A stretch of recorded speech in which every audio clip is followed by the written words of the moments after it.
My name is Raymond, and I'm a 15-year-old U.S. Olympic weightlifter, and I used to be a gymnast. So when I stopped doing that, I got into CrossFit, and then CrossFit is what took me to weightlifting.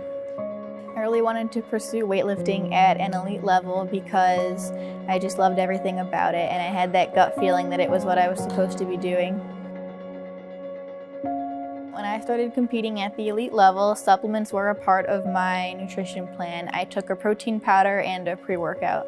I got in touch with a family friend because they had just started their own supplement company, and they introduced me to their products and asked if I wanted to try it. And me and my dad even explained to them that I was randomly drug tested by USADA, and they kind of laughed and just shook it off and said I would have nothing to worry about with their products.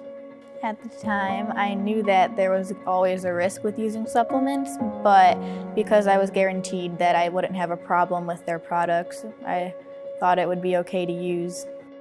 About 3 weeks after I started using the products, I was drug tested for the first time. USADA came to my house after I got done working out, and I was kind of excited but a little nervous too, because I didn't really know what to expect, but then again I felt kind of honored that they even wanted to test me.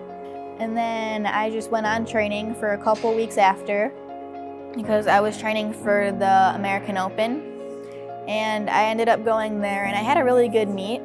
I think I went 5 for 6 and broke 2 American records, so I was pretty excited, and I took second overall. But then the day after I competed, I got a call from USADA saying that I tested positive for a drug called Ostrin. And I was really confused when I first heard that.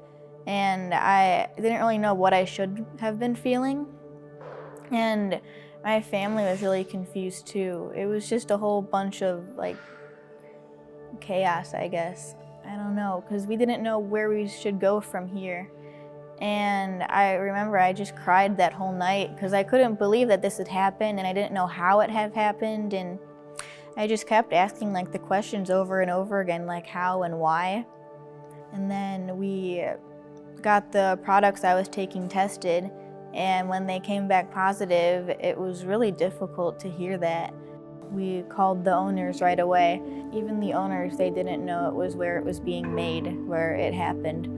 So I think it was just an accident for everybody. And knowing that the supplement that was contaminated came from somebody that I trusted, it showed me that even if you trust the person, you can't always trust the product.